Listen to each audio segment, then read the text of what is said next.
Hello there! I thought I would come here and give you a little update on the projects I'm doing here around the homestead. Right now I have 3 major projects going. I have my Sourdough September sourdough growing, or hopefully growing. I have my Compost Tea brewing, I hope.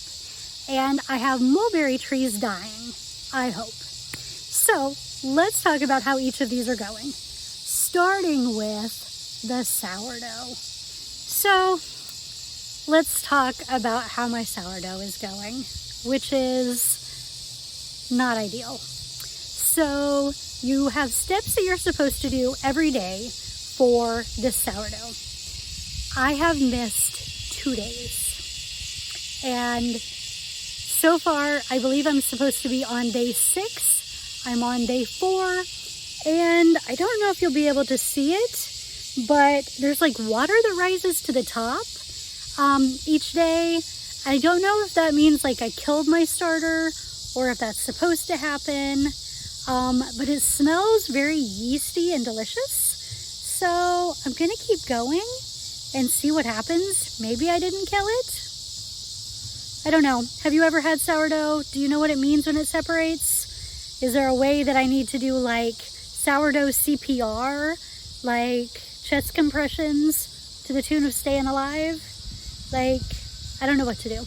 Let me know in the comments if you know what to do about this. So let's talk about the mulberries next. I had one major problem with the mulberry challenge project thing I'm doing, which is there's mulberries everywhere. Which ones am I going to do this on? Because if I did every single mulberry in the yard, I would burn out. There's a lot. Some of them require me to go into the neighbors' yards. It's just too much to do all of them at once. So here is what I did.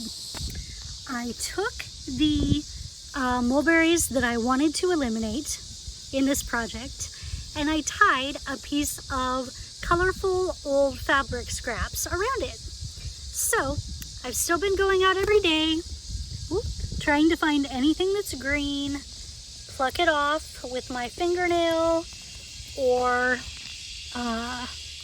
tear it off, whatever works. This one hasn't had a lot of growth. It's been pretty stable. It seems to be dying well. But let's check out the others. This one also doesn't seem to have a ton of growth today. We've got a little leaf there, but I think that's from the grass around it. I tried to pull the grass up around it so I could see if it was sending out new shoots or anything. But so far so good. This one also doesn't seem to have any leaves or buds yet. Now the 2 out here I think are going to be the bigger challenges because they're bigger, they're more established, they have bigger root systems. But today, oh, that's just a strawberry shoot. Let's see, that's a violet, but we're gonna go ahead and pluck the violet up so I don't keep thinking it's mulberry. And there's some more violet there. And more violet here. Yep. And if you look, it's a little hard to see.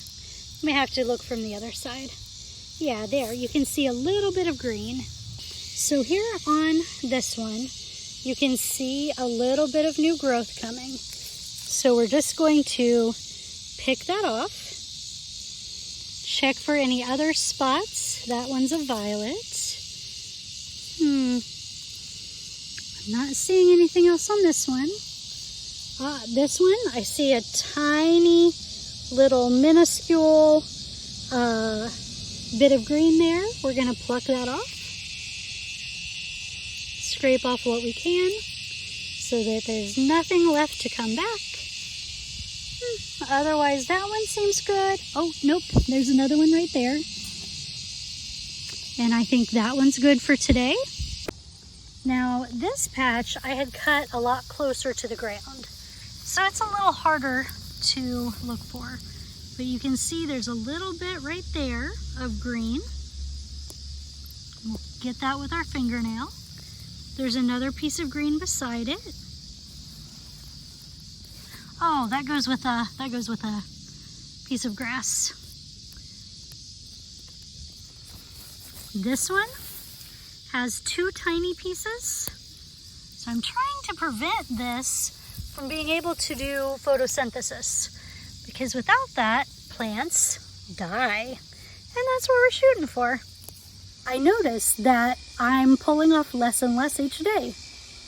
I'm not sure if that's good, if that's bad, but we'll keep on the experiment and see what happens. So overall, I would say that the mulberry experiment is going well. What about the compost tea? Remember all those days that I forgot to do anything with my sourdough? Well, I also forgot to stir my compost tea most of those days. And at the beginning, I didn't get the lid all the way fastened. So that brought all kinds of flies to the yard. And now the flies are in my house because there's nothing out there for them because I closed the lid. So I'm not sure my compost tea is going the way it's supposed to, but let me show you what we've got. Behold the compost tea and assorted flies, because I've had this open like a minute and a half. So I've been stirring it when I remember, which like I said is not every day. The big chunks are still big chunks. Definitely grind up all of your stuff before you put it in, but hopefully it'll still work. I don't know what it means that there's kind of like white stuff at the top, other than it's gross and it smells like ass. But we'll put the lid back on. Sorry, flies. Holy crap, y'all. Look at all these flies. That's insane. Look at them over here on the stick that I stuck into it. The flies certainly like the compost tea. That's how my projects are doing so far.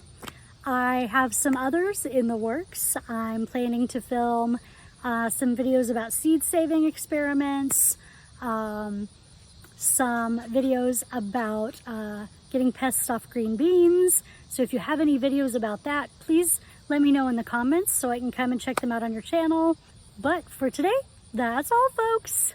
See you next time. Eat something wild, but not compost tea. That's some nasty stuff.